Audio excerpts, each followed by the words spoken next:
So எல்லாருக்கும் ஒரு பெரிய ஹாய். முக்கியமா ஃபிலிம் ரோல் ஃபேமிலிக்கு எல்லாரும் வந்துட்டீங்கல்ல. இன்னைக்கு நம்ம தி 100 சீரிஸோடைய சீசன் 7 தான் பார்க்க போறோம். இதோட இந்த சீரிஸே மொத்தமா முடியுது. ஸோ சீசன் 6ஓட எண்டிங்ல அந்த பிரைம் ஆட்கள் எல்லாரையும் காலி பண்ணியாச்சு. இன்னும் ரொசேல் மட்டும் தான் உயிரோட இருக்காரு. ஸோ இதுக்கப்புறம் நிம்மதியா மற்ற மனுஷங்க கூட சேர்ந்து ஒரு வாழ்க்கையை வாழலாம் அப்படின்னு சொல்லி கிளார்க்கும் அவங்க ஃப்ரெண்ட்ஸும் ட்ரை பண்றாங்க. ஆனா பிரச்சனை என்னன்னா, திடீர்னு அந்த பச்சை கலர் புயல் வந்து அதுல இருந்து ஹோப்ன்ற ஒரு பொண்ணு வந்து ஆக்டேவியாவை குத்துன உடனே ஆக்டேவியா மறைஞ்சு போயிடுறாங்க. அந்த ஹோப்பும் மயங்கி போயிடுறாங்க. என்ன நடக்குதுன்னு புரியாம முடிச்சிருப்பாங்க. ஸோ கதையும் அங்கிருந்து தான் ஸ்டார்ட் ஆகுது. ஆனா கதைக்குள்ள போகிறதுக்கு முன்னாடி உங்க ஃபிலிம் ரோல ஞாபகமா சப்ஸ்கிரைப் பண்ணிக்கோங்க. ஸோ ஆக்டேவியா மறைஞ்சு போயிட்டாங்க. என்ன நடக்குதுன்னு சுத்தமா உங்களுக்கு புரியல.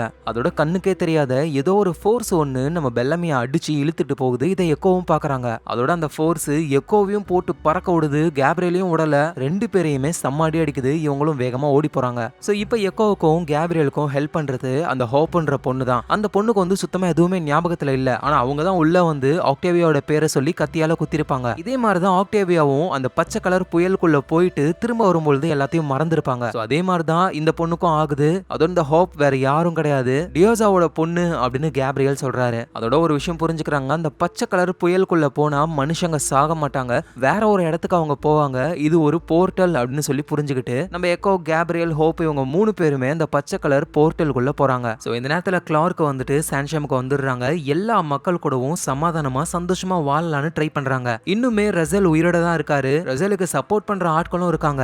அவர் எங்களோட கடவுள், அவரை விட்டுருங்கன்னு சொல்லி சண்டை போட்டுக்கிட்டு இருக்காங்க. நல்ல வேலையா நம்ம மர்ஃபியும் எமோரியும் இன்னுமே பிரைம் மாதிரியே சீன் போட்டுக்கிட்டு இருக்காங்களா, அவங்க மூலியமா அந்த மக்களை கொஞ்சம் கட்டுப்படுத்துறாங்க. ஆனா கிளார்க்கு ரசல் மேல செம்மையான கோவம். ஏன்னா ரசல் தான் கிளார்க்குடைய அம்மாவை அவரோட ஒய்ஃபா மாத்திக்கிட்டு கடைசியா அவங்க இறந்தே போயிட்டாங்களே. அதனால ரசலை போட்டு சம்மாடி அடிச்சு அவருக்கு ஒரு பேலஸ் இருக்கும், அந்த பேலஸையே எரிச்சிட்டு அங்க இருக்கிற எல்லா மக்கள் முன்னாடியும் நாளைக்கு ரொசேல உங்க எல்லாரும் முன்னாடியும் சாகடிக்க போறோம் அப்படின்னு சொல்றாங்க. ஆனா நம்ம கிளார்க்கு இன்னும் விஷயம் புரியல. என்னன்னா, அந்த மேடியோடைய மைண்டுக்குள்ள இருந்த அந்த டார்க் கமாண்டர் அந்த சிப்ல இருந்து அவருடைய ஃபைல்ஸ் எல்லாம் ரொசேல் இருக்காருல அவர்கிட்ட இருக்கிற சிப்புக்கு அனுப்பிட்டாரு. அதாவது ரொசேலுடைய மைண்டுக்குள்ள இப்போ டார்க் கமாண்டரும் இருக்காரு. அப்படியே மைண்டுக்குள்ளேயே ரொசேல போட்டு தள்ளிட்டு இப்ப டார்க் கமாண்டர் தான் ரொசேலுடைய உடம்புலயே இருக்காரு. இப்ப அந்த பச்சை கலர் புயல் அந்த போர்ட்டல் வழியா போன நம்ம எக்கோ, கேப்ரியல், அப்புறம் ஹோப் இவங்க எல்லாருமே ஒரு பிளானட்டுக்கு போறாங்க. அந்த பிளானட்டை ஸ்கைரிங்னு சொல்றாங்க. அந்த பிளானட்டுக்கு வந்த உடனே ஹோப்புக்கு எல்லா விஷயங்களும் ஞாபகத்துக்கு வந்துருது. சோ அப்பதான் ஹோப்பும் சொல்றாங்க, எங்க அம்மா டியோசாவை காப்பாத்தணும் அப்படின்னா அதுக்கு ஆக்டேவியா வேணும், அதுக்காக தான் கூட்டிட்டு போக வந்தேன் அப்படின்னு சொல்றாங்க. அதோட இன்னொரு விஷயம் என்னன்னா, பெல்லமியும் இங்க வந்திருக்காரு, ஆக்டேவியாவும் இங்க வந்திருக்காங்க. சோ எல்லா ப்ராப்ளத்தையும் முடிச்சிட்டு திரும்ப அவங்களுடைய பிளானட்டுக்கே போகணும். சோ இப்போ இவங்க இருக்கிற இந்த பிளானட் ஸ்கைரிங் வந்துட்டு பிளாக் ஹோலுக்கு பக்கத்துல இருக்கிறதுனால இங்க டைம் வந்து ரொம்ப ஃபாஸ்டா இருக்கும். சோ ஒரிஜினல் டைம் லைனை பொறுத்த வரைக்கும் டியோசா வந்து 6 மாசம் பிரெக்னன்ட். அவங்க இந்த போர்ட்டலுக்குள்ள போய் சில நாட்கள் தான் இருக்கும். ஆனா இப்போ அவங்களுக்கு ஒரு பொண்ணு ஹோப் 20 வயசு ஆகுதான். சோ கேப்ரியலும் இந்த போர்ட்டல், இந்த பிளானட்டை பத்தி நல்லா தெரிஞ்சுக்கிறாரு. அப்பதான் ஒரு விஷயத்தை புரிஞ்சுக்கிறாரு. இந்த பிளானட்ல டைம் ரொம்ப ஃபாஸ்டா இருக்கிறதுனால தப்பு பண்ண கைதிகள் எல்லாம் வந்து இந்த பிளானட்டுக்கு அனுப்பிடுவாங்களாம். சோ அப்படி கைதியா வந்தவங்களுடைய கையில எல்லாம் டைமர் ஓடும். அவ்வளவு நாட்கள் அவங்க அந்த பிளானட்ல தான் இருக்கணும். சோ இன்னும் சொல்ல போனா இந்த பிளானட்னு சொல்றதை விட இது ஒரு பெரிய ஜெயில்னு சொல்லலாம். சோ இந்த மாதிரி இந்த பிளானட்ல இருக்கிற கைதிகளை திரும்ப கொண்டு போறதுக்கு 5 வருஷத்துக்கு ஒரு தடவை அந்த புயல் போர்ட்டலை உருவாக்கி சில காட்ஸ் எல்லாம் வந்து கூட்டிட்டு போவாங்களாம். சோ ஹோப்பும் சொல்றாங்க, நம்ம 5 வருஷம் வெயிட் பண்ணணும். சோ அப்பதான் அந்த புயல் வரும், நம்மளாலையும் தப்பிக்க முடியும்னு சொல்றாங்க. சோ இப்ப கதை வந்து அப்படியே பாஸ்ட்டுக்கு போகுது. நம்ம டியோசா இருக்காங்கல்ல, அவங்க அந்த போர்ட்டலுக்குள்ள போயிடுறாங்க. அவங்க போனதுக்கு அப்புறம் பின்னாடியே ஆக்டேவியாவும் வந்திருப்பாங்க. சோ டியோசா ஃபர்ஸ்ட் போறாங்க. ஒரு 20 செகண்ட் கழிச்சு ஆக்டேவியா பின்னாடியே போறாங்க. ஆனா அந்த 20 செகண்ட் அப்படின்றது அந்த பிளானட்ல 3 மாசம். டியோசா உள்ள போய் வீடுலாம் கட்டிக்கிட்டு குழந்தை வேற பிறக்க போகுது, வழியில துடிக்கிறாங்க. ஆக்டேவியாவுக்கு புரியல, நீ முன்னாடி போன, நான் பின்னாடியே வந்தேன், 6 மாசம் பிரெக்னன்ட் தானே நீனு, இப்ப என்ன உனக்கு குழந்தை பிறக்க போகுது அப்படின்னு கேட்கும்போது தான் ஆக்டேவியா, நான் வந்து 3 மாசம் ஆகுது, இந்த பிளானட்ல டைம்லாம் ரொம்ப வித்தியாசமா இருக்குன்னு நினைக்கிறேன் அப்படின்னு இவங்க சொல்றாங்க. சோ டியோசாவுக்கு குழந்தையும் பிறக்குது, ஹோப்னு சொல்லி பேர் வைக்கிறாங்க. நம்ம ஆக்டேவியாவும் இங்க இருந்து எஸ்கேப் ஆகலான்னு பாக்குறாங்க. சுத்தமா அவங்களால முடியல. சோ டியோசா கூடவும் அவங்க பொண்ணு ஹோப் கூடயுமே நம்ம ஆக்டேவியா வாழ ஆரம்பிக்கிறாங்க. சோ இப்படியே ஆக்டேவியா வந்து 10 வருஷம் இந்த பிளானட்ல இருந்துட்டு அதுக்கப்புறம் தான் திரும்ப கேப்ரியல் கிட்ட வருவாங்க. சோ அந்த ஸ்கைரிங்ன்ற பிளானட் வந்து பிளாக் ஹோலுக்கு எவ்வளவு பக்கத்துல இருக்கோ அந்த அளவுக்கு டைம் டைலேஷன் அதிகமா இருக்கும், தூரமா இருந்தா டைம் டைலேஷன் கம்மியா இருக்கும். சோ ஆக்டேவியா, டியோசா, குட்டி பொண்ணா இருக்கிற ஹோப்லாம் இருக்கும்போது அந்த போர்ட்டலுக்குள்ள இருந்து வித்தியாசமான மாஸ்க போட்டுக்கிட்டு இருக்கிற ஆள்லாம் வராங்க. அவங்க ஆக்டேவியாவையும் டியோசாவையும் பிடிக்கிறாங்க. நல்ல வழியா ஹோப் தப்பிச்சு ஒளியறாங்க. இந்த நேரத்துல சாண்டம்ல வந்து இன்னைக்கு தான் கிளார்க் ரொசேல வந்து சாகடிக்க போறாங்க. ஆனா இப்போ ரொசேலுடைய உடம்புல இருக்கிறது அந்த டார்க் கமாண்டர் தான். சோ இதுல இருந்து தப்பிக்கணும்ன்றதுக்காக அவர் என்ன சொல்றாருன்னா, இங்க பாருங்க, என்ன நீங்க ஃபோர்ஸ்ஃபுல்லா கொன்னுட்டீங்கன்னா அவ்வளவுதான் பெரிய ப்ராப்ளம் வரும். அதுக்கு பதில் நானே என் மக்கள் கிட்ட பேசுறேன், நான் பண்ண பாவத்துக்கு நான் இந்த தண்டனையை அனுபவிக்கணும் தான் அப்படின்னு சொல்றேன். நான் சொன்னா என் மக்கள் கேட்பாங்க, உங்களுக்கு ப்ராப்ளமே ப்ராப்ளமே வராதுன்னு சொல்றாரு. சோ அதே மாதிரியே ரசேல கூட்டிட்டு போறாங்க. இப்போ வந்து இந்த ரசேல வந்து நம்ம டார்க் கமாண்டர்னே சொல்லலாம். ஏன்னா அவரு தான் கண்ட்ரோல்ல இருக்காரு. சோ டார்க் கமாண்டரை கூட்டிட்டு போறாங்க. டார்க் கமாண்டரும் ரொசேல் மாதிரியே அப்படியே ஆளு வேற லெவல்ல பேசுறாரு. என்னமோ இவரு தப்பே பண்ணாத மாதிரியும் இப்ப மக்களுக்காக தான் சாக போற மாதிரியும் வீர வசனம் பேசிக்கிட்டு இருக்கும்போது அப்ப கும்பல்ல இருந்து ஒரு பர்சன் ரொசேல் உடம்புல இருக்கிற டார்க் கமாண்டரை ஷூட் பண்றாரு. அவ்வளவுதான், நம்ம கடவுளை சுட்டுட்டாங்க அப்படின்னு சொல்லி அந்த ஷூட் பண்ண பர்சனை செம்ம அடி அடிக்கிறாங்க. இதை பாக்குற இந்திராவும் கிளார்க்கும் புரிஞ்சுக்கிறாங்க, நம்ம ரொசேல் எதுவும் பண்ணக்கூடாது, ரொசேல சாகடிச்சிட்டோம்னா ஒரு பெரிய ப்ராப்ளமே நடக்கும், இதனால சாண்டமே அழிஞ்சிரும் அப்படின்னு. சோ இதுக்கு தான் டார்க் கமாண்டர் பிளான் பண்ணாரு, நம்மள சாகடிக்க கூடாது, இவங்க அழகா எஸ்கேப் ஆகணும்னு. இப்ப இதுக்கு மேல இவரை கொல்ல மாட்டாங்க, இவரும் நினைச்சதெல்லாம் பண்ணலாம். சோ அகைன் வழக்கம் போல ப்ராப்ளம் ஆரம்பிச்சிருச்சு. இந்த சாண்டம் வந்துட்டு ஒரு நியூக்ளியர் பவர் பிளான்ட்ல இருந்து தான் பவர் எல்லாம் எடுக்குது. அந்த பவர் பிளான்ட்ல ரேடியேஷன் கசிய ஆரம்பிக்குது. சோ இதை இப்படியே விட்டுட்டாங்கன்னா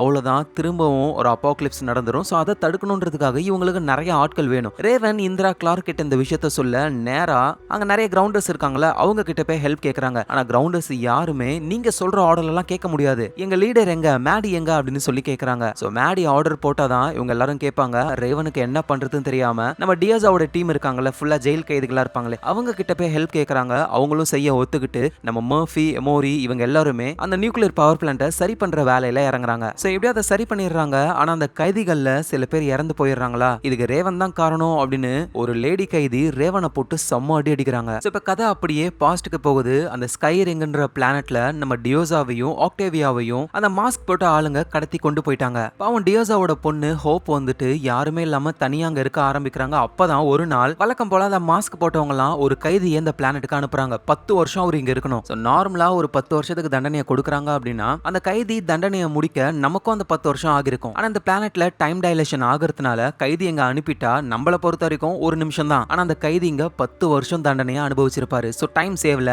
அதுக்காக தான் இந்த பிளானட்டையே ஜெயில் மாதிரி யூஸ் பண்றாங்க. அப்படி ஒரு கைதியா வந்தவர் தான் டேவ் அப்படின்ற ஒரு பர்சன். சோ அவர் தனியா இருக்கிற ஹோப்பை பார்த்துட்டு பேச ட்ரை பண்றாரு. ஸ்டார்டிங்ல ஹோப் வந்து ரொம்ப கோவப்படுறாங்க. ஆனா டைம் போக போக ரெண்டு பேருக்கு இடையிலயும் ஒரு பாண்ட் உருவாகுது. ஹோப்புக்கு அவரு சண்டை போடுறதெல்லாம் சொல்லி கொடுக்குறாரு. சோ இவர் 10 வருஷம் இங்க இருக்கணும்ல, அந்த 10 வருஷமும் ஆகுது. இவரை கூட்டிட்டு போகிறதுக்கு மாஸ்க் போட்ட ஆளுங்க வர போறாங்க. சோ அவங்க அந்த போர்ட்டல் மூலியமா தான் வருவாங்க. இதை யூஸ் பண்ணி ஹோப்பை அந்த போர்ட்டல் வழியா அவங்க அம்மா கிட்ட அனுப்பலான்றது தான் டேவோடைய பிளான். அதே மாதிரி வந்த கைதிகளை அடிச்சு போட்டுட்டு அவங்களோட ட்ரெஸ்ஸை ஹோப்பு கொடுக்குறாரு. அதோட டேவுக்கும் பயங்கரமா அடிபட்டு இருக்கு. ஹோப் ரொம்ப கஷ்டப்பட்டு நம்ம அம்மாவையும் ஆக்டேவியாவும் காப்பாத்தணும் அப்படின்னு அந்த போர்ட்டல் வழியா வந்திருப்பாங்க. அப்படி வந்துதான் ஆக்டேவியாவை கத்தியால குத்திருப்பாங்க. ஆக்டேவியா மறைஞ்சி பெல்லமியை யாரோ தூக்கிட்டு போயிட்டு இப்போ எக்கோ கேப்ரியல் கூட திரும்பவும் இந்த பிளானட்டுக்கே வந்துட்டாங்க. இந்த நேரத்துல நம்ம கிளார்க் வந்து பெல்லமி, ஆக்டேவியா, எக்கோ இவங்களை தேடி கேப்ரியலோட இடத்துக்கு போகும்போது அங்கிருந்து கண்டுபிடிச்ச அந்த மாஸ்க் போட்ட வித்தியாசமான சோல்ஜரை கண்டுபிடிக்கிறாங்க. அந்த சோல்ஜர் யாரு, நம்ம ஃப்ரெண்ட்ஸ் எல்லாம் எங்க போனாங்கன்னு புரியாம குழம்புறாங்க. ஆனா ஒரு விஷயம் புரிய வருது, நம்ம ஃப்ரெண்ட்ஸ் பிரச்சனையில இருக்காங்க, அதுக்கு இந்த வித்தியாசமான ட்ரெஸ் போட்ட சோல்ஜர்ஸ் தான் காரணம் அப்படின்னு. அதனால ரேவன் கிட்ட சொல்லி ரேவன் வந்து அந்த ட்ரெஸ் என்னது அப்படின்னு சொல்லி அதை பத்தி ஆராய்ச்சி பண்றாங்க. ஆனா அப்பதான் ரேவன் அந்த சோல்ஜருடைய மாஸ்க போட்டுக்கிட்டதுக்கு அப்புறம் அவங்களுக்கு இந்த யூனிவர்ஸே தெரியுது. அதுவும் அந்த பச்சை கலர் புயல் இருக்குல்ல,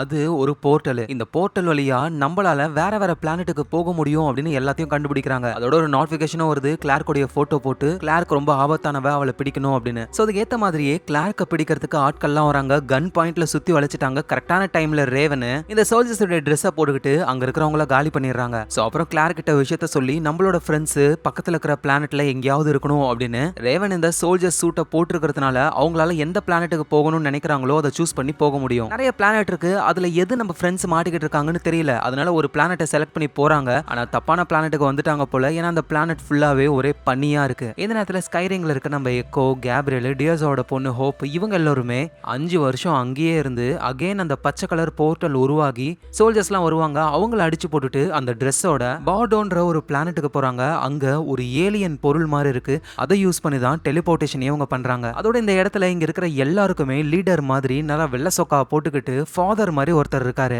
சோ இப்ப கதை வந்து கொஞ்சம் பாஸ்ட்டுக்கு போகுது. சோ நம்ம ஆக்டேவியா இருக்காங்கல்ல, அவங்கள இங்க தான் பிடிச்சு கொண்டு வந்து தலையில மிஷின் எல்லாம் போட்டு என்னென்னமோ பண்றாங்க. அவரோட டியோஸாவோட பொண்ணு இருக்காங்கல்ல ஹோப், அவங்க தான் வந்து நம்ம ஆக்டேவியாவை காப்பாத்தி அந்த போர்ட்டல் வழியா அனுப்பி விடுறாங்க. சோ இந்த மிஷின்ஸ் எல்லாம் ஆக்டேவியாவுக்கு யூஸ் பண்ணதுனால அவங்களுக்கு இங்க இருந்த அந்த 10 வருஷம் மறந்து போய் போர்ட்டல் வழியா கேப்ரியல் கிட்ட போவாங்க. சோ அதனாலதான் இவங்களுக்கு ஞாபகம் இல்லை எதுவும். சோ அதுக்கப்புறமா டியோஸாவோட பொண்ணு ஹோப் வந்துட்டு அவங்க அம்மா டியோஸாவை காப்பாத்தலான்னு பார்த்தா அந்த ஃபாதர் முடியாதுன்னு சொல்றாரு. நீ தப்பிக்க விட்ட ஆக்டேவியா எங்களுக்கு வேணும் அப்படின்னு சொல்லி இந்த ஹோப்பு கிட்ட ஒரு கத்தியை கொடுத்து அனுப்புறாங்க. அந்த கத்தி வந்து லொகேஷனை டேக் பண்றது. சோ ஹோப் ஆக்டேவியாவை கத்தியால குத்தின உடனேயுமே அவ்வளவுதான், அவங்க லொகேஷன் வந்து பார்டர்ல இருக்கிற அந்த ஃபாதர் ஆளுங்களுக்கு தெரிய வந்து ஆக்டேவியாவை டெலிபோர்ட் பண்ணிக்கிறாங்க. ஸோ பெல்லமி கையிலேயே அவங்க மறைஞ்சு போவாங்கல்ல, அதான் இது. அதுக்கப்புறமா பெல்லமியும் கடத்திடுறாங்க. ஸோ கதை பிரசன்ட் டைமுக்கு வருது. நம்ம எக்கோ, கேப்ரியல், ஹோப் திரும்பவும் இந்த இடத்துக்கு வந்துட்டாங்க. ஆக்டேவியாவை அகைன் பிடிச்சி வச்சு தலையில அந்த மிஷின்லாம் போடுறாங்க. நல்லவேளை எக்கோ, கேப்ரியல், ஹோப்லாம் இங்க வந்து ஆக்டேவியாவை காப்பாற்ற ட்ரை பண்றாங்க. ஸோ அப்பதான் அந்த மிஷின் மூலியமா ஆக்டேவியாவோட மெமரிஸ்லாம் தெரியுது ஒரு ஸ்கிரீன்ல. என்னன்னா பெல்லமியும் இங்க தான் இருக்காரு. ஆக்டேவியாவை காப்பாத்துறதுக்காக எல்லாரையும் மிரட்டுறாரு. ஆனா ஒரு பாம்பு வெடிச்சு பெல்லமி இந்த இடத்துலயே இறந்து போறாரு. ஆக்டேவியா ரொம்ப கஷ்டப்படுறாங்க. இதை எக்கோவும் பார்த்துட்டு பெல்லமி இறந்து போயிட்டானு செம்ம கடுப்பாகி அந்த ஃபாதருடைய ஆளுங்களை குத்தி கொல்றாங்க. ஸோ இவதான் கதை வந்து டியோசா கிட்ட போகுது. சின்ன பொண்ணா இருக்கிற அவங்க பொண்ணு கிட்ட இருந்து பிரிஞ்சு டியோசாவை இங்க கூட்டிட்டு வந்துட்டாங்க. ஸோ டியோசாவை பொறுத்த வரைக்கும் அவங்க பொண்ணு கிட்ட இருந்து பிரிச்சு கொண்டு வந்து கொஞ்ச நாள் தான் ஆகுது. ஆனா உண்மை என்னன்னா அவங்க பொண்ணுக்கு இப்ப 20 வயசு ஆயிடுச்சு. ஏன்னா அந்த ஸ்கைரிங்ன்ற பிளானட்ல டைம் வந்து ரொம்ப ஃபாஸ்ட். ஸோ இங்க டியோசாவை கண்ட்ரோல் பண்ண ட்ரை பண்றாங்க. ஆனா டியோசாவை யாராலையும் தடுக்க முடியல. எல்லாரையுமே அடிச்சு போட்டு தப்பிக்கவே தான் ட்ரை பண்றாங்க. ஒருத்தர் சாப்பாடெல்லாம் ஊட்டுறாரு. அவர் கழுத்தை கடிச்சு துப்பிட்டு வழியில அந்த ஆளு துடிக்கும் பொழுது இப்ப இவங்க அந்த ஸ்பூன் எடுத்து சாப்பிடுறாங்க. அதோட அந்த பர்சனோட கண்ணை நோண்டி அதை ஸ்கேன் பண்ணி அங்கிருந்து எஸ்கேப் ஆகவும் ஆரம்பிக்கிறாங்க. ஸோ அப்ப மாஸ்க் போட்ட செக்யூரிட்டி ஆளுங்கெல்லாம் வராங்க. அவங்கள டியோசா காலி பண்றாங்க. அப்போ ஒரு செக்யூரிட்டி ஆளை காலி பண்ணலான்னு போகும்போது அவங்க மாஸ்கை திறக்க அது ஹோப். ஸோ ஹோப்பும் டியோசாவை பார்த்து அம்மா அப்படின்னு சொல்ல இவங்களும் புரிஞ்சுக்கிறாங்க நம்ம பொண்ணு தான் டைம் டைலேஷன்னால இப்ப பெரிய பொண்ணு ஆயிட்டான்னு ரொம்ப சந்தோஷப்படுறாங்க. ஆனா அதுக்கெல்லாம் டைம் இல்ல. வேகமா இவங்க இங்க இருந்து தப்பிச்சாகணும். ஆனா இந்த விஷயம் அந்த ஃபாதருடைய ஆட்களுக்கு எல்லாம் தெரிய வந்து வளைச்சு இவங்கள புடிச்சிடுறாங்க. அகைன் மாட்டிக்கிறாங்க மொத்தமா. ஏன்னா அதுல சாங்ஷன்ல வந்து பெரிய ப்ராப்ளம் போய்கிட்டு இருக்கு. அந்த ரொசேலு உண்மையிலேயே அவர் வந்து டார்க் கமாண்டரு. ஸோ அவர் என்ன பண்ண போறாருன்னு தெரியல. அவருக்கு ஆதரவா நிறைய மக்கள் இருக்காங்க. அவங்களும் ப்ராப்ளம் பண்ணிக்கிட்டு இருக்காங்க. இதுல வேற நம்ம ஸ்கை பீப்புள் கிட்ட இருந்த கன்ஸ் எல்லாம் காணாம போயிடுச்சு. யார் எடுத்திருப்பாங்கன்னா டியாசோடைய ஆளுங்க இருக்காங்களா, கைதிகள், அவங்க தான் எடுத்திருக்காங்களே. ஸோ இந்திராவுக்கும் புரிய வருது ஒரு பெரிய ப்ராப்ளம் ஸ்டார்ட் ஆக போகுது அப்படின்னு. ஸோ கிரவுண்டர்ஸ் எல்லாருமே சேர்ந்துட்டாங்கன்னா கைதிகளை ஈஸியாக அடிச்சிடலாம். ஆனால் கிரவுண்டர்ஸ் வந்து கமாண்டர் சொன்னா மட்டும் தான் கேட்பாங்க. கமாண்டர் வந்து மேடி தான். ஸோ அதனால இந்திராவும் மேடி கிட்ட போறாங்க. ஆனால் மேடி ரொம்ப பயப்படுறாங்க. எங்க நம்மளே அறியாம டார்க் கமாண்டர் மாதிரி தப்பான முடிவை எடுத்துருவோமோ அப்படின்னு சொல்லி அந்த கமாண்டர் பொறுப்பை ஏத்துக்க மாட்டாங்க. ஸோ அப்பதான் இந்திராவும் வேற வழி இல்லாம இவங்களே கமாண்டரா அங்க இருக்கிற எல்லாருக்கிட்டையும் பேச ஆரம்பிக்கிறாங்க. எது நீலா கமாண்டரான்னு ஒருத்தர் சண்டை போறாரு. இந்திரா அவங்களை காலி பண்ணிட்டு இங்க பாருங்க, ஒழுங்கு மரியாதையா நான் சொல்றத கேளுங்க. நம்ம கிரவுண்டர்ஸ் நம்ம எல்லாரும் ஒன்னா இருக்கணும் அப்படின்னு சொல்லி எல்லா கிரவுண்டர்ஸையும் ஒன்னா ஜாயின் பண்ண ட்ரை பண்றாங்க. எங்க நம்ம கிளார்க்கு, ரேவன் மத்தவங்கலாம் வித்தியாசமான ஒரு பிளானட்டுக்கு வந்துட்டாங்க. ஆக்சுவலா இந்த பிளானட்டை வந்து அந்த சோல்ஜர்ஸ் இருக்காங்கல்ல, அவங்கள யாராவது இறந்து போயிட்டாங்கன்னா அவங்க உடம்புகளை புதைக்கிறதுக்கு யூஸ் பண்றாங்க. ஸோ ஒரு பிளானட் ஜெயிலு, இன்னொரு பிளானட் சுடுகாடு. ஸோ இங்க இருந்தா வேஸ்ட் அப்படின்னு சொல்லி அகைன் ஏலியன் ஸ்ட்ரக்சர் கிட்ட போறாங்க. ஆக்சுவலா இந்த ஸ்ட்ரக்சரை யூஸ் பண்ணி தான் நம்மளால ஒரு பிளானட்ல இருந்து இன்னொரு பிளானட்டுக்கு டிராவல் பண்ண முடியும். ஸோ எல்லா பிளானட்லயும் இதே மாதிரி ஒரு ஸ்ட்ரக்சர் இருக்கு. ஸோ இவங்க எதுக்காக இந்த மாதிரி டிராவல் பண்றாங்கன்னா பெல்லமி, ஆக்டேவியா இவங்களெல்லாம் கண்டுபிடிக்கணுன்றதுக்காக தான். ஸோ ரேவனும் அடுத்தது வேற ஏதோ ஒரு பிளானட்டை சூஸ் பண்றாங்க. போர்ட்டல் ஓப்பன் ஆகுது. அது வழியா போகவும் ஆரம்பிக்கிறாங்க. எங்க சாங்டம்ல அந்த டார்க் கமாண்டர் இருக்கார்ல, அவரு நெல்சன் அப்படின்ற ஒருத்தரை பிரைன் வாஷ் பண்ணி எல்லா ஆயுதங்களையும் அந்த கைதிகள் எடுத்து வச்சிருக்காங்க. ஸோ நீ அந்த கைதிகள் கூட சேர்ந்து இங்க இருக்கிறவங்களை நீ கண்ட்ரோல் பண்ணலாம் அப்படின்னு சொல்லி அந்த பர்சனை ஏத்தி விடுறாரு. அப்புறம் நம்ம மர்ஃபியை கூப்பிட்டு செஸ் விளையாடிக்கிட்டு இருக்காரு. ஒரு பயங்கரமான விஷயம் நடக்க போகுது. நீ இந்த கேம்ல நான் ஜெயிச்சனா நான் உனக்கு அதை பத்தி சொல்றேன் அப்படின்னு அவங்க கேம் விளையாடிக்கிட்டு இருக்காங்க. நினைச்ச மாதிரியே அந்த கைதிகள் கன்ஸ் எல்லாம் கொண்டு வந்து எல்லாரையுமே பிடிக்கிறாங்க. இப்ப இந்த சாங்டமே அவங்களுடைய கண்ட்ரோல்ல தான் இருக்கு. நெல்சன் அப்படின்ற ஒரு பர்சனும் அவங்க கூட சேர்ந்துக்கிட்டாரு. எங்க போர்டோ அப்படின்ற பிளானட்ல வந்து கேப்ரியல், ஆக்டேவியான்னு எல்லாரையுமே பிடிச்சிட்டாங்க. ஆனா கேப்ரியலை மட்டும் கொண்டு போய் அந்த ஏலியன் ஸ்ட்ரக்சர் மாதிரி இருக்குல்ல, அதை பத்தி ஆராய்ச்சி பண்றதுக்கு யூஸ் பண்ணிக்கிறாங்க. ஏன்னா கேப்ரியலுக்கு இதை பத்தி நிறைய நாலேஜ் இருக்கு. ஸோ மற்றவங்களும் வந்து ஜெயிலுக்குள்ள இருக்காங்க. டியோசாவும் வளர்ந்த அவங்க பொண்ணை பார்த்து ரொம்ப சந்தோஷப்படுறாங்க. எல்லாருக்குள்ளேயும் பாண்டிங் போகுது. ஆனா எக்கோ தான் பயங்கர கோவத்துல இருக்காங்க. ஏன்னா பெல்லமி இறந்து போயிட்டார்ல. ஸோ இந்த குரூப் வந்து இவங்களை பிடிச்சு வச்சிருக்காங்க அப்படின்னா நம்மள கொல்றதுக்காக கிடையாது, நம்ம அவங்க கூட சேர்ந்து சண்டை போடணுன்றதுக்காக தான். ஸோ நம்ம அது ஒத்துக்கிட்டு இவங்க டீம் ஆளுங்களா மாறுவோம் அப்படின்னு சொல்லி எக்கோ சொன்னதை கேட்டு எல்லாருமே இந்த பார்டோ சோல்ஜர்ஸா மாறுறாங்க. எங்க கேப்ரியல் வந்து இவங்க கூட சேர்ந்து அந்த ஏலியன் டிவைஸ் என்ன அப்படின்னு சொல்லி அதை பத்தி ஆராய்ச்சி பண்றாரு. இந்த விஷயங்கள்லாம் நடந்து 3 மாசம் கழிச்சு தான் ஒரு போர்ட்டல் ஓபன் ஆகுது. அது வழியா நம்ம கிளார்க்கு, ரேவன் இவங்க எல்லாரும் வராங்க. ஸோ கேப்ரியல் கிட்ட என்ன ஆச்சு, நம்ம ஆளுங்கெல்லாம் சேஃபா தானே இருக்காங்கன்னு கேட்க எல்லாரும் சேஃபா இருக்காங்க. ஆனா பெல்லமி மட்டும் இறந்து போயிட்டான் அப்படின்னு சொல்ல கிளார்க்கால நம்ப முடியல, ரொம்ப கஷ்டப்படுறாங்க. ஸோ இங்க அந்த ஃபாதர் மாதிரி ஒருத்தர் இருக்கார்ல, அவரு ஒரு பர்சன் எழுப்புறாரு. அவரோட பேரு ஷெப்பர்டு. இந்த ஷெப்பர்டு யாரு அப்படின்னு சொல்லி கதை பிளாஷ்பேக்கு போகுது. முதல்ல பூமியில ஒரு அப்பாக்லிப்ஸ் நடந்ததுல, அதுல வந்து நிறைய மக்கள் இறந்து போனாங்க. ஆனா இந்த ஷெப்பர்டு இருக்கார்ல, இவரு ஒரு பங்கரை கட்டி நிறைய மக்களை காப்பாத்துறாரு. அதோட இந்த ஷெப்பர்டு தான் வந்து முதல்ல பூமியில அந்த வித்தியாசமான ஏலியன் கல் இருக்கிறத கண்டுபிடிக்கிறாரு. சோ அது என்ன, இது மூலியமா பூமி ஏதாவது காப்பாற்ற முடியுமா அப்படின்னு ஆராய்ச்சி பண்ணிக்கிட்டு இருக்கும்போது தான் வானத்துல இருந்து நம்ம பெக்கா இருக்காங்கல்ல, அந்த நைட் பிளட் சீரத்தையும் அவங்க கழுத்துக்கு பின்னாடி ஆலியோடைய வெர்ஷன் 2.0 சிப்பையும் போட்டு வராங்க. சோ அந்த சிப் இருக்கிறதுனால பெக்காவால நார்மல் மனுஷனை விட நல்லா திங்க் பண்ண முடியும். சோ அப்படிதான் இவங்களும் அந்த ஏலியன் கல்ல பாக்குறாங்க. அதை எப்படி ஆக்டிவேட் பண்றதுன்னு பெக்கா தான் இன்ட்ரோ ஜீரோவே பண்ணி விடுறாங்க. சோ அந்த கல்லு மூலியமா நம்மளால இதே மாதிரி கல்லு என்னென்ன பிளானட்ல இருக்கோ அந்த பிளானட்டுக்குலாம் நம்மளால டிராவல் பண்ண முடியும். சோ பெக்கா என்ன நினைக்கிறாங்கன்னா நைட் பிளட்டா எல்லாரையும் மாத்தி இந்த ரேடியேஷன்ல இருந்து நம்ம உயிர் பொழைக்கலாம், பூமியிலேயே வாழலாம் அப்படின்ற ஐடியால இருக்காங்க. ஆனா அந்த ஷெப்பர்ட் வந்து இந்த போர்ட்டலை யூஸ் பண்ணி பூமி மாதிரியே வேற ஏதாவது பிளானட்டுக்கு போலாம் அப்படின்னு நினைக்கிறாரு. சோ அப்பதான் பெக்கா வந்து அதே ஏலியன் கல்லுல வந்து வித்தியாசமான ஒரு பேட்டர்னை போடுறாங்க. பார்த்தா அந்த கல்லு ஒயிட் கலர்ல சூரியன் மாதிரி மாறிடுச்சு. சோ கிரீன் கலர்ல வர்றது வந்து நார்மல் போர்ட்டல், இந்த ஒயிட் கலர்ல இருக்கிறது வந்து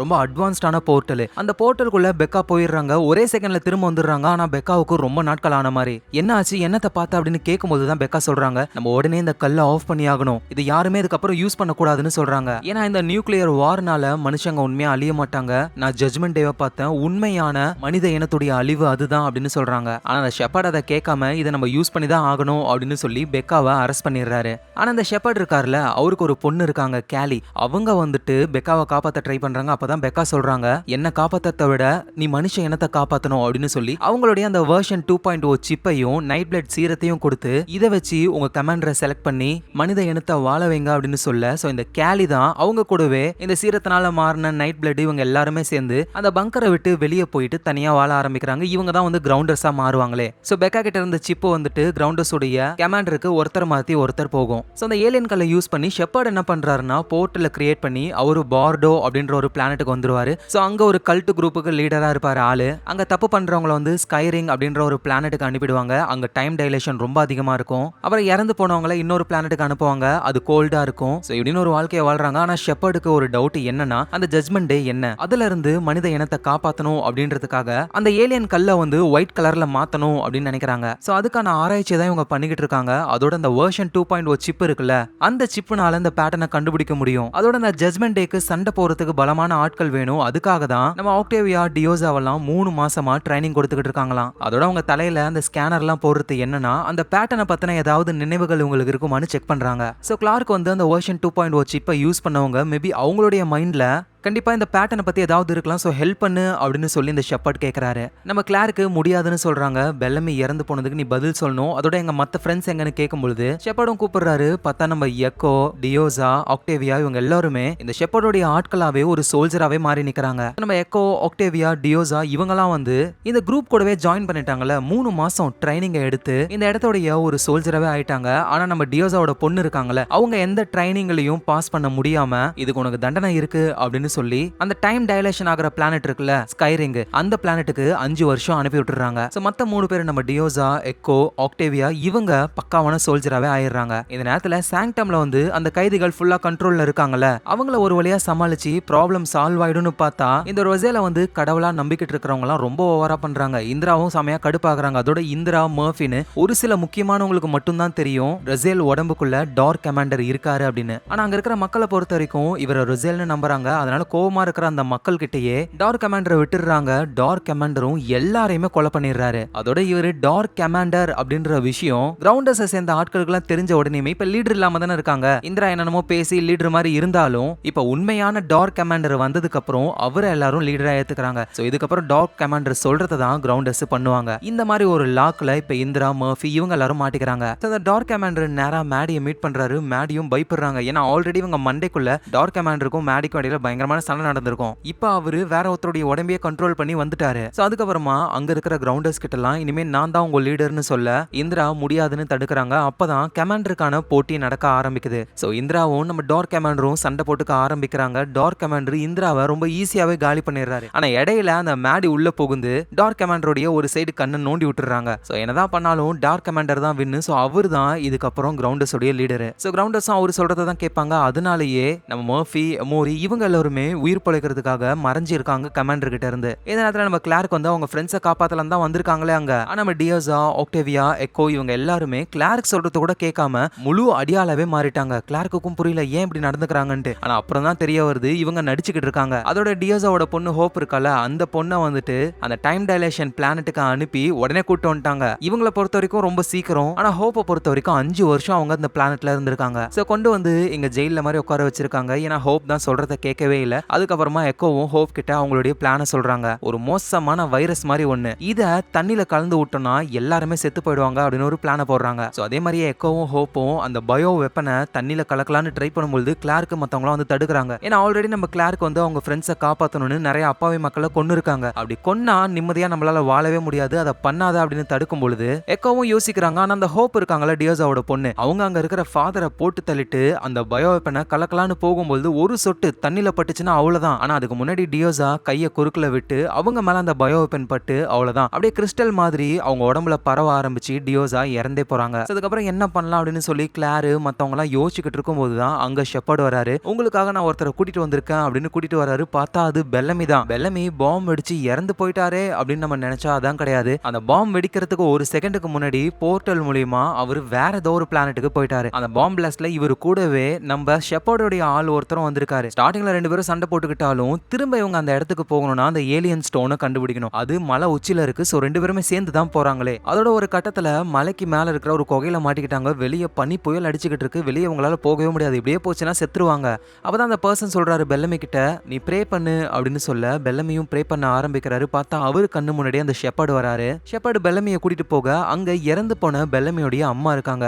இங்க என்ன நடக்குதுன்னு பெல்லமிக்கு சுத்தமா புரியல. அதோட வெளிச்சமா ஒரு விஷயம் உருவாகுது. அதை பெல்லமி டச்சும் பண்றாரு. பனி புயல்லாம் போகி இவங்க வெளியே வந்துடுறாங்க. சோ இப்பதான் பெல்லமியும் நடக்கிற விஷயங்களை நம்ப ஆரம்பிக்கிறாரு. சோ மனுஷங்க வந்து நடக்கிற எல்லா ப்ராப்ளத்துல இருந்தும் தப்பிக்கணும் அப்படின்னா இந்த பிசிக்கல் ஃபார்மை விட்டுட்டு மனுஷன் அடுத்த லெவலுக்கு போகணும். அதாவது லைட்டா மாறணும். ஒருவேளை அப்படி லைட்டா நம்ம மாறிட்டோம்னா நமக்கு எந்த ஒரு ப்ராப்ளமே கிடையாது. இந்த ஆராய்ச்சி தான் வந்து அந்த ஷெப்பர்ட் பண்ணிக்கிட்டு இருக்காரு. பூமி அழிஞ்சு போச்சு, அங்க இருந்து இங்க வந்துட்டாரு. இதுக்கப்புறம் என்னமோ ஜட்மெண்ட் டே எல்லாம் பெக்கா சொன்னாங்க. சோ இதுல இருந்தெல்லாம் தப்பிக்கணும்னா மனுஷன் அடுத்த பரிணாமத்துக்கு போகணும். சோ இங்க நம்ம பெல்லமி வந்து ஒரு வழியா திரும்ப பார்டோக்கே வந்துட்டாரு. சோ அப்படி வந்த பெல்லமியை தான் இப்ப கிளார்க் ஃப்ரெண்ட்ஸுங்க எல்லாம் காமிச்சிருப்பாங்க. எக்கோலாம் ஷாக் ஆகுறாங்க பெல்லமி உயிரோட தான் இருக்காருன்ட்டு. ஆனா பெல்லமி வந்து இப்போ ஷெப்பர்ட தான் முழுசா நம்புறாரு. ஷெப்பர்ட் எதுக்காக கிளார்க்கையும் அவங்க ஃப்ரெண்ட்ஸையும் உயிரோட வச்சிருக்காரு அப்படின்னா அந்த ஏலியன் ஸ்டோனை வந்து ஒயிட் கலர் ஸ்டாரா ஒரு வித்தியாசமான பேட்டர்னை வச்சு தான் ஓபன் பண்ண முடியும். அதை ஓபன் பண்றதுக்கு இவங்களுக்கு ஆலியோடைய 2.0 சிப் வேணும். அது கிளார்க் கிட்ட இருக்கிற மாதிரி சீனை போட்டு தான் பிரைன் வாஷ் பண்ணிக்கிட்டு இருக்காங்களே. ஆனா பெல்லமி சொல்றாரு கிளார்க் கிட்ட அந்த வெர்ஷன் 2.0 சிப் இல்ல,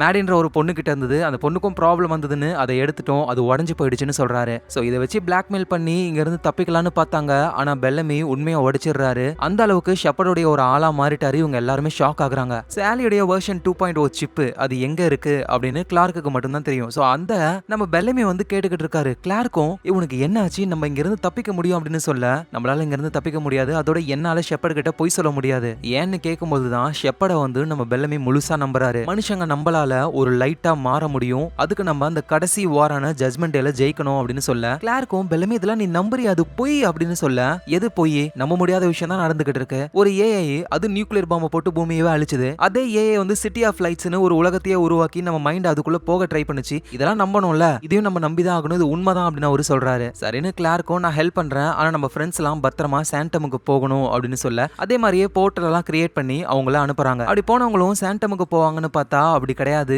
இப்பதான் அந்த ஷெப்பர்டும் சொல்றாரு, உன் ஃப்ரெண்ட்ஸை நான் வேற ஒரு பிளானட்டுக்கு அனுப்பியிருக்கேன், எப்ப எங்களுக்கு அந்த வெர்ஷன் 2.0 சிப் கிடைக்குதோ அப்போ உன் ஃப்ரெண்ட்ஸை நாங்க ரிலீஸ் பண்றோம் அப்படின்னு சொல்றாங்க. இந்த ஐடியாவை கொடுத்ததே பெல்லமி தானா. இதனால பெல்லமி மேல கிளார்க்கு பயங்கர கடுப்பாக்குறாங்க. அப்புறம் கிளார்க் வந்து நம்ம பெல்லமி, ரேவனு, கேப்ரியல் இன்னும் சில ஷெப்பர்டோட ஆளுங்க கூட சாண்டமுக்கு வந்து பார்த்தா அங்க அந்த டார்க் கமாண்டர் இடத்தையே ஒரு வழி பண்ணிருக்காரு. ஃபுல் கண்ட்ரோலும் அவர்கிட்ட தான் இருக்கு. அதை பார்த்து கிளார்க் ஷாக் ஆகுறாங்க. இவங்க கூடவே ஷெப்பர்டும் வந்திருக்காரு. அவரு டார்க் கமாண்டரை பத்தி கவலையே படல. ஏன்னா இவரு கூடவே மறைஞ்சு இருக்கிற அந்த சோல்ஜர்ஸ் வந்திருக்காங்க. அவங்க டக்குன்னு டார்க் கமாண்டருடைய ஆட்களையும் அவரையுமே கத்தியால குத்திடுறாங்க. சோ அவ்வளவுதான், கிளார்க்கும் சொன்ன மாதிரியே அந்த ஆலியுடைய வெர்ஷன் 2.0 சிப்பை கொண்டு வந்து கொடுக்குறாங்க. ஆனா என்ன, அது டேமேஜ் ஆகிருக்கு. ஆனா கேப்ரியல் அதை சரி பண்றாரு. டக்குனா ஒரு மனசு மாறுது, உடனே அந்த சிப்பை உடைச்சு போட்டுறாரு. சோ அவ்வளவுதான், இதுக்கு மேல எதுவும் பண்ண முடியாது அப்படின்னு நினைக்கும் போதுதான் பெல்லமி வந்துட்டு அந்த மேடியோடைய ஸ்கெட்ச் புக்கை பாக்குறாரு. அதுல அந்த பொண்ணு வந்து இந்த ஏலியன் பொருளை வரைஞ்சு வச்சிருக்காங்க. சோ ஆலி வெர்ஷன் 2.0 சிப்போட இந்த மேடியும் கனெக்ட்ல இருந்தாங்க தானே, அந்த ஏலியன் டிவைஸோடைய பேட்டர்ன்லாம் இவங்களுக்கு தெரிஞ்சிருக்கு, வரைஞ்சு வச்சிருக்காங்க. சோ மேடியால அந்த ஏலியன் டிவைஸை ஓபன் பண்ண முடியும், ஆலி சிப்பே தேவையில்லை அப்படின்னு சொல்லி மேடியை கூப்பிடலாம் அப்படின்னு நினைக்கும் போது கிளார்க்கு கன் பாயிண்ட்ல தடுக்கிறாங்க. ஆனா நம்ம பெல்லமி வந்து பயங்கர நம்பிக்கையில இருக்காரா, கிளார்க்கை எதிர்த்து அவர் போகலாம் நினைக்கும் பொழுதே அவ்வளவுதான், கிளார்க்கு மனசை கல்லாக்கிக்கிட்டு பெல்லமியை ஷூட் பண்ணி சாகடிக்கிறாங்க. அவர் அங்கேயே இறந்து போறாரு. சோ அதுக்கப்புறமா அந்த போர்ட்டல் வழியா அவங்க ஃப்ரெண்ட்ஸை காப்பாத்த போறாங்க. கிளார்க்கு ரொம்ப கஷ்டப்படுறாங்க. சோ அதுக்கப்புறமா கிளார்க்கும் அவங்க ஃப்ரெண்ட்ஸும் வந்துட்டு வேற ஒரு பிளானட்ல இருக்காங்க. ஆனா அந்த பிளானட் பார்க்க பார்க்க பச்சை பசேல்னு இருக்கு. அப்புறம் தான் புரிஞ்சுக்கிறாங்க இதுதான் பூமியே. அந்த ஷெப்பர்டு வந்துட்டு கிளார்க்கோடைய ஃப்ரெண்ட்ஸை ஏதோ ஒரு பிளானட்டுக்கு அனுப்புறேன்னு பூமிக்கு தான் அனுப்பியிருக்காரு. ஸோ அதனால கிளார்க்கும் ஒரு முடிவு எடுக்கிறாங்க, பூமி தான் நார்மல் ஆயிடுச்சு, இதுக்கப்புறம் நம்ம இங்கேயே வாழலாம் அப்படின்னு. ஸோ கிளார்க் வந்து பெல்லமியை ஷூட் பண்ணிட்டாங்க. ஆனா இருந்தாலும் மேடியோடைய அந்த ஸ்கெட்ச் புக்கை அவங்க எடுத்துட்டு வரல. அது இப்போ ஷெப்பர்டு கிட்ட தான் இருக்கு. அவர் என்ன பண்றாருன்னா, டார்க் கமாண்டர் இருக்காருல, அவர் கத்தி குத்து வாங்கிட்டு சாகர நிலைமையில இருக்காரு. அவர்கிட்ட போயிட்டு இந்த சாங்சம்ன்ற இடத்த உனக்கே தரோம், ஆனா அதுக்கு பதில் மேடியை நீ எங்க கிட்ட கூட்டிட்டு வரணும் அப்படின்னு ஒரு டீல் போட டார்க் கமாண்டரும் போயிட்டு கேப்ரியலை போட்டு தள்ளிட்டு மேடியை கொண்டு வரலான்னு ட்ரை பண்றாரு. நிறைய பேர் தடுக்க ட்ரை பண்றாங்க. ஒரு வழியா மேடியும் புரிஞ்சுக்கிறாங்க, நம்மளால நிறைய பேர் சாக கூடாது அப்படின்னு சொல்லி இவங்களே அந்த கத்தி ஒண்ணு, அதுல வந்து லொகேஷன் டேக் இருக்கு, அந்த கத்தியால ஒருத்தரை குத்தணும்னா அவங்கள ஈஸியா ட்ராக் பண்ணி நம்மளால டெலிபோர்ட் பண்ண முடியும். அந்த மாதிரி மேடி அந்த கத்தியால அவங்கள குத்திக்கிட்டு இப்ப ஷெப்பர்டோட இடத்துக்கு டெலிபோர்ட் ஆயிடுறாங்க. அதோட சான்ஷம்லயும் ஒரு பாம்பை போட்டு போயிடுறாங்களா, அதனால சான்ஷமே அப்படியே கொலாப்ஸ் ஆக ஆரம்பிக்குது. எமோரிக்கெல்லாம் அடிப்படுது. இந்த நேரத்துல ஷெப்பர்ட் இருக்காருல, அவரு மேடியை கூட்டிட்டு போயிட்டு அவருக்கு ஒரு அசிஸ்டன்ட் இருக்காரு.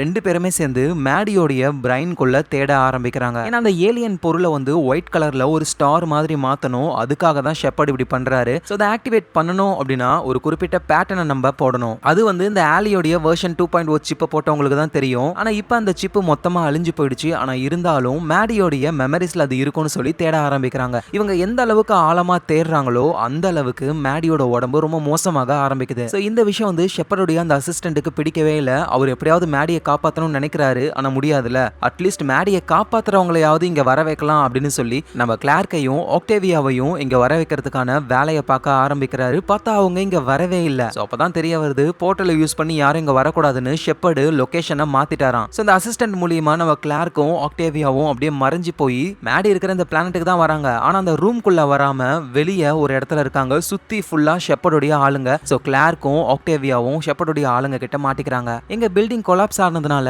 எமோரிக்கு வந்து ரொம்ப அடிபட்டிருக்கு. எமோரியை காப்பாற்றணும்னு நினைக்கிறாங்க. இங்கே இருந்தாங்கன்னா எமோரி கண்டிப்பா இறந்து போயிடுவாங்க. ஸோ அதனால இவங்க இருக்கிற ஃப்ளோருக்கு கீழேயே ஏலியன் பொருள் இருக்கு அப்படின்றத புரிஞ்சுக்கிறாங்க. ஸோ அந்த ஏலியன் பொருள் வந்து எல்லா பிளானட்லயும் ஒன்னு இருக்கு. கரெக்டா அந்த பொருளை யூஸ் பண்ணி மட்டும் தான் நம்மளால போர்ட்டலை ஓபன் பண்ண முடியும். ஸோ அதை உடைச்சி அந்த ஏலியன் பொருளை கண்டுபிடிச்சி ரேவன் அதை ஆக்டிவேட் பண்ண உடனேயுமே போர்ட்டல் ஒன்று கிரியேட் ஆகுது. உடனே எமோரியை கூட்டிட்டு அந்த போர்ட்டல் வழியா அவங்க டிராவல் பண்ண ஆரம்பிக்கிறாங்க. இந்த பக்கம் நம்ம கிளார்க்கும் ஆக்டேவியாவையும் ஜெயிலுக்குள்ள அடைச்சு வச்சிடுறாங்க. அந்த இடத்துக்கு அந்த அசிஸ்டன்ட் வராரு. ஸோ அவரு டோரை திறந்து விட்டுறாரு. ஆனா இவங்க வெளியே போயிட்டு அவ்வளோ காட்ஸை சமாளிக்கிறது கஷ்டம். பக்கத்து செல்லுலயே அந்த டார்க் கமாண்டர் இருக்காருல, ரிசல்லுடைய உடம்ப கண்ட்ரோல்ல வச்சிருக்காரு. அவரையும் வந்து ஷெப்பர்டு வந்து அடைச்சு வச்சிருக்காரு. அதனால டார்க் கமாண்டர் சம கடுப்புல இருக்க இதை கிளார்க் யூஸ் பண்ணிக்கிறாங்க. இங்க பாரு, உன்னை ரிலீஸ் பண்றோம், நீ போயிட்டு இங்க இருக்கிற எல்லாரையும் காலி பண்ணுன்னு சொல்ல அதே மாதிரியா ரிலீஸ் பண்ண உடனேயுமே டார்க் கமாண்டர் மொத்த பேரையும் போட்டு தள்ளுறாரு. ஸோ அதனால கிளார்க் ஆக்டேவியா அசிஸ்டன்ட்டுக்கு வந்துட்டு வேலை மிச்சமாயிடுச்சு. வேகமா அவங்க மேடியை பார்க்கலான்னு போறாங்க. பார்த்தா அங்க மேடி மட்டும் தான் இருக்காங்க, அந்த ஷெப்பர்டு காணோம். அதோட மேடி உயிருக்கு போராடிக்கிட்டு இருக்காங்க. கிளார்க்கும் மேடியை காப்பாத்தலான்னு ட்ரை பண்ணா ரொம்ப லேட்டு.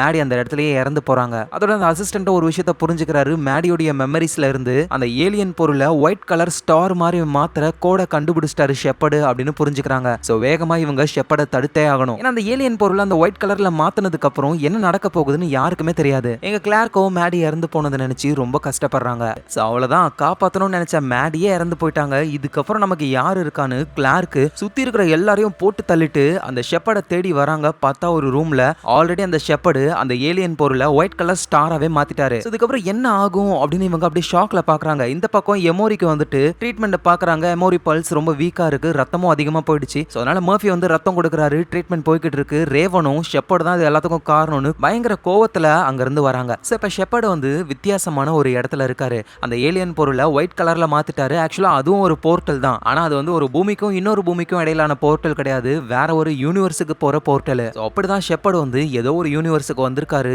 அங்க ஷெப்பர்டுடைய இறந்து போன பொண்ணு இருக்காங்க. இவரால அதையும் நம்ப முடியல. ஆனா பேச பேசதான் புரிஞ்சுக்கிறாரு இது அவரோட பொண்ணு கிடையாது. அப்படின்னா நீ யாருன்னு கேட்கும் போதுதான் எங்களுக்கு உடம்பு அப்படின்னு ஒண்ணு கிடையாது, அப்சர்வரை பொறுத்து எங்களோட உடல் அமைப்பு வேற வேற மாதிரி இருக்கும். உனக்கும் உன் பொண்ணு பிடிக்கும், நீ சூஸ் பண்ண, அதான் நான் உன் பொண்ணு மாதிரியே வந்து பேசுறேன். சோ அப்படின்னா இது வந்து லைட் ஃபார்ம்ல இருக்கிற ஒரு ஏலியன். ரொம்ப வருஷத்துக்கு முன்னாடி பெக்கா என்ன பார்த்தா நான் சொன்ன மனித இனத்தையே மொத்தமா லைட்டா மாத்திடலான்னு. ஆனா இது மனித இனத்துடைய அழிவு அப்படின்னு சொல்லி அதுக்கப்புறம் யாரும் வரவே இல்லை. இப்ப நீ வந்திருக்க, நீ சொல்லு, மனித இனம் ரெடி ஆயிட்டீங்களா? நீங்களும் எங்களை மாதிரியே சாவே இல்லாத ஒரு லைஃப் ஃபார்மா வாழணும்னு ஆசைப்படுறீங்களா அப்படின்னு சொல்லி கேட்க ஷெப்பர்டு இதுக்கு தானே ஆசைப்பட்டாரு கண்டிப்பா அப்படின்னு அவர் சொல்லும் பொழுதே அவர் மண்டையில புல்லட் இறங்கி ஆளு இறந்து போறாரு. பார்த்தா அந்த இடத்துக்கு கிளார்க் வராங்க. இருக்கிற கோவம் எல்லாத்தையுமே ஷெப்பர்ட் மேல ஷூட் பண்ணியே காட்டுறாங்க. ஷெப்பர்ட் அங்கேயே காலி. எங்க நம்ம இந்திரா கிரவுண்டர்ஸ் இவங்க எல்லோருமே அந்த பச்சை கலர் போர்ட்டலை யூஸ் பண்ணியே அந்த ஷெப்பர்ட் ஷெப்பர்டோடைய அந்த பார்டோன்ற உலகத்துக்கு வரலான்னு ட்ரை பண்றாங்க. ஆனா அப்படி யாராவது போர்ட்டல் மூலியமா வந்தாங்கன்னா அவங்கள ஷூட் பண்றதுக்கு நிறைய காட்ஸ்லாம் இருக்காங்கல்ல. சோ அதனால ஃபர்ஸ்ட் நம்ம மாண்டியோடைய பையன் ஜார்டன் தான் போறாரு. அவர்கிட்ட எலக்ட்ரோ மேக்னெட்டிக் பல்ஸ் இருக்கு. சோ அதை ஆன் பண்ண உடனே மறைஞ்சிருக்கிற அந்த சோல்ஜர்ஸ் எல்லாருமே நார்மல் ஆகுறாங்க. அவங்க கிட்ட இருக்கிற எலக்ட்ரானிக் பொருள் எதுவும் ஒர்க் ஆகவே இல்ல. சோ அதுக்கப்புறமா தான் இந்திராவும் கிரவுண்டர்ஸும் அங்க வராங்க. போருக்கு ரெடி ஆகுறாங்க. இந்த பக்கம் நம்ம இந்திரா கிரவுண்டர்ஸ் இருக்காங்க. இந்த சைடு ஷெப்பர்டோடைய சோல்ஜர்ஸ் இருக்காங்க. எங்க நம்ம மெமோரிக்கு வந்து உடம்பு ரொம்ப மோசமாகுது. அவ்வளவுதான் அவங்க இறந்தே போறாங்க. இந்த விஷயம் மர்ஃபியால தாங்கிக்க முடியல. அதனால மர்ஃபி என்ன பண்றாருன்னா ஆல்ரெடி ரெசல் மூலியமா எமோரியோடைய மைண்ட் எல்லாம் ஒரு சிப்ல இருக்கும். அந்த சிப்பை அவரோட உடம்புக்குள்ள போட்டுக்கிட்டு எமோரி இறந்து போனாலும் அவரோட மைண்டுக்குள்ள அவங்க இன்னும் உயிரோட இருக்கிற மாதிரியே பாத்துக்கிறாரு. இப்ப நம்ம கிளார்க்கு முன்னாடி அந்த ஏலியன் வந்து கிளார்க்கு தெரிஞ்ச ஒரு உருவத்துல மாறுது, லெக்ஸாவுடைய உருவத்துல. சோ அதுவும் எல்லா விஷயத்தையும் சொல்லி மனுஷங்களுடைய அடுத்த ஸ்டெப் எங்களை மாதிரி ஒரு லைட் ஃபார்ம்ல மாறதுதான். அதுக்கு நீங்க ரெடியா இருக்கீங்களான்னு கேட்க கிளார்க்கு செம்மையா கடுப்பாகிறாங்க. ஏன்னா இந்த ஏலியனை பார்க்கணும் அப்படின்றதுக்காக தான் ஷெப்பர்ட் வந்து இவ்வளவு விஷயங்களை பண்ணிருக்காரு. மேடி எல்லாம் கொலை பண்ணிருக்காரு. சோ நீ நினைக்கிற மாதிரி மனுஷங்க நாங்க ஒன்னும் நல்லவங்க கிடையாது. நான் எவ்வளவு பேரை கொன்னிருக்கேன் தெரியுமா? என்னோட பெஸ்ட் ஃப்ரெண்ட் பெல்லமியை கொலை பண்ணிருக்கேன். தப்பே பண்ணாத குழந்தைகளையும் மக்களையும் கொன்னிருக்கேன். நான் மட்டும் கிடையாது, மனுஷங்க எல்லாருமே அப்படிதான். எங்களுக்கு சுயநலம் ரொம்ப அதிகம் அப்படின்னு சொல்ல இதை கேட்ட ஏலியனும் அப்படின்னா நீங்க அடுத்த கட்டத்துக்கு எவால்வ் ஆகிறதுக்கு தகுதியே இல்லாதவங்கன்னு சொல்லிடுது. கிளார்க்கு வெளியே வந்துடுறாங்க. அந்த ஒயிட் கலர்ல இருந்த ஸ்டார் வந்துட்டு இப்போ ரெட் கலர்ல மாறிடுச்சு. ரேவனும் அங்கதான் இருக்காங்க. ரேவனுக்கு எதுவும் புரியல, என்னாச்சு அப்படின்னு கேட்கும்போது மனித இனமே தோத்து போயிடுச்சு, அவ்வளவுதான், நம்மள மொத்தமா அழிச்சிட போறாங்கன்னு கிளார் சொல்ல ரேவன் உடனே அந்த ரெட் கலர் ஸ்டார் மூலியமா டெலிபோர்ட் பண்ணி வேற ஒரு யூனிவர்ஸுக்கு போறாங்க. ஒவ்வொருத்தருடைய மைண்டை பொறுத்து அந்த இடம் வேற வேற மாதிரி மாறும். ரேவன் போன உடனேயுமே அது ஒரு ஸ்பேஸ்ஷிப் மாதிரியும் அந்த ஏலியன் வந்து கிளார்க்கோடைய அம்மா மாதிரியும் இருக்கு. சோ இந்த ரேவனும் புரிஞ்சுக்கிறாங்க அந்த ஏலியன் கிட்ட என்ன ஆச்சுன்னு கேட்கும்போது அவ்வளவுதான், மனித இனம் ஃபெயில்ட் ஆயிட்டீங்க. கிளார்க் நீங்க எவ்வளவு மோசமானவங்கன்னு சொல்லிட்டா உங்களை மாதிரி ஆட்கள்லாம் அடுத்த லெவலுக்கு கண்டிப்பா போகவே முடியாது. சோ அதனால நீ வந்தது வேஸ்ட், கிளம்பு அப்படின்னு அந்த ஏலியன் சொல்லும்போது உடனே ரேவனு ஏன் நீங்களாம் மோசமானவங்க இல்லையா? நீங்க இப்ப லைட் ஃபார்ம்ல இருக்கீங்க, உங்களுக்கு சாவே கிடையாது, எதை பத்தியும் கவலை கிடையாது. ஆனா மனுஷங்க நாங்க அப்படி கிடையாது. எங்களுக்கு அன்பு பாசம் அதை காட்ட ஃபேமிலி, அவங்கள காப்பாத்துறதுக்கு சில தியாகங்கள்னு பண்ணிக்கிட்டு இருக்கோம். ஆமா நாங்க தப்பான விஷயங்கள் பண்ணோம் தான். எதுக்காக பண்ணோம்? நாங்க சர்வே பண்றதுக்காக பண்ணோம். எங்க நிலைமையில நீ இருந்திருந்தாலும் அதே தான் பண்ணிருப்ப அப்படின்னு ரேவன் சொல்ல அந்த ஏலியனும் சரி ஓகே கஷ்டமான காலத்துல பண்ணீங்க, ஆனா சமாதானமா போக முடியும் அப்படின்ற நிலைமையிலையும் நீங்க சண்டை போட்டுக்கிட்டு தானே இருப்பீங்க அப்படின்னு சொல்லி இவங்க டெலிபோர்ட் ஆகி அந்த பார்டோன்ற பிளானட்டுக்கு வராங்க. நம்ம இந்திரா கிரவுண்டர்ஸ் உடைய ஆளுங்க ஒரு பக்கம், இந்த பக்கம் ஷெப்பர்டுடைய ஆளுங்க ஒரு பக்கம், ரெண்டு பேரும் சண்டை போறதுக்கு ரெடி ஆகுறாங்க. நடுவுல அந்த ஏலியனும் ரேவனும் இருக்காங்க. இவங்க ரெண்டு பேரும் இங்க தான் இருக்காங்கன்னு மத்தவங்களால பார்க்க முடியாது. சோ இப்போ அந்த ஏலியன் சொல்லுது ரெண்டு பக்கமும் மனுஷங்க தான் இருக்கீங்க, ஆனா உங்களுக்குள்ளேயே ஒற்றுமை இல்லாம இப்போ இன்னும் கொஞ்ச நேரத்துல சண்டை போட போறீங்க. இந்த மாதிரி நீங்க இருக்கிறதுனால தான் நீங்க ஃபெயில்ட் ஆயிட்டீங்க, எங்களை மாதிரி உங்களால மாறவே முடியாது அப்படின்னு அந்த ஏலியன் சொல்லும் பொழுது இந்த சண்டையை ஸ்டாப் பண்ணணும் அப்படின்னு ஷெப்பர்டோட அசிஸ்டன்ட் வந்துட்டு ரெண்டு குரூப் கிட்டயும் பேசுறாரு. ரெண்டு குரூப்புமே சண்டை போடாம அமைதியா தான் இருக்காங்க. ஆனா ஒளிஞ்சுக்கிட்டு இருக்கிற நம்ம டார்க் கமாண்டர் இவனுங்க என்ன சண்டையை போட மாட்டாங்கன்னு கன்னால ஷூட் பண்ண அவ்வளவுதான் ட்ரிகர் ஆகி மாத்தி மாத்தி சுட்டுக்க அந்த இடத்துல ஒரு போரே ஸ்டார்ட் ஆகுது. சோ ஏலியனும் ரேவன் கிட்ட பாத்தியா இதுதான் உங்களோட குணம், யாராலையுமே உங்களை திருத்தவே முடியாது அப்படின்னு சொல்ல இங்க உயிருக்கு போராடி இருக்கிற அந்த அசிஸ்டன்ட்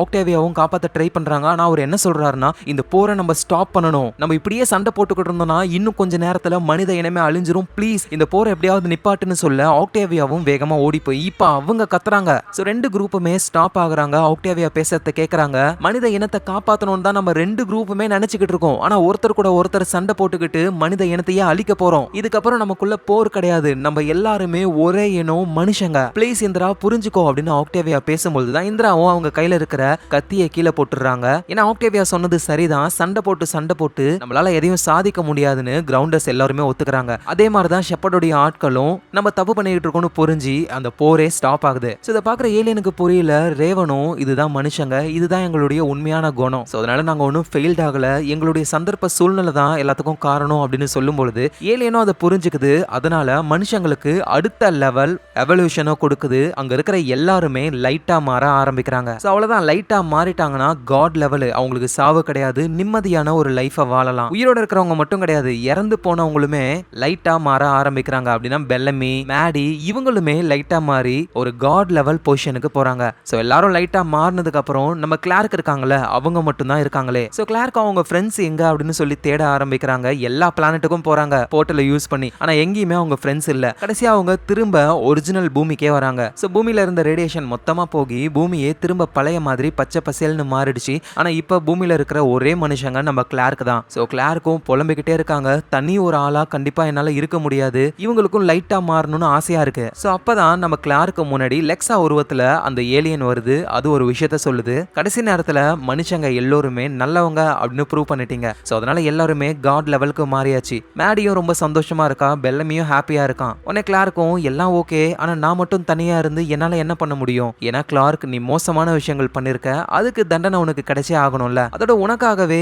இன்னும் சில பேர் எங்களுக்கு இந்த லைட் ஃபார்ம்லாம் தேவையில்லை, நாங்க மனுஷங்களாவே வாழ்றோம் அப்படின்னு சொல்லி வந்துட்டாங்க அப்படின்னு சொல்ல கிளார்க்கும் திரும்பி பாக்குறாங்க. பார்த்தா அவங்க ஃப்ரெண்ட்ஸ், நம்ம எக்கோ, இந்திரா, அவங்க பொண்ணு ஜார்டனு, டியோசாவோட பொண்ணு ரேவனு, மர்ஃபி, இவங்க எல்லாருமே இருக்காங்க. ஏன்னா காட் லெவல்ல மனித இனம் மாறுறது வந்து ஒரு சாய்ஸ் தான். யார் யாருக்கு காட் லெவல்ல மாறணுமோ அவங்க மாறிக்கலாம், மனுஷங்களாவே இருக்கிறதா இருந்தாலும் இருந்துக்கலாம். இவங்க எல்லாருமே மனுஷங்களா வாழணும்னு நினைச்சாங்க.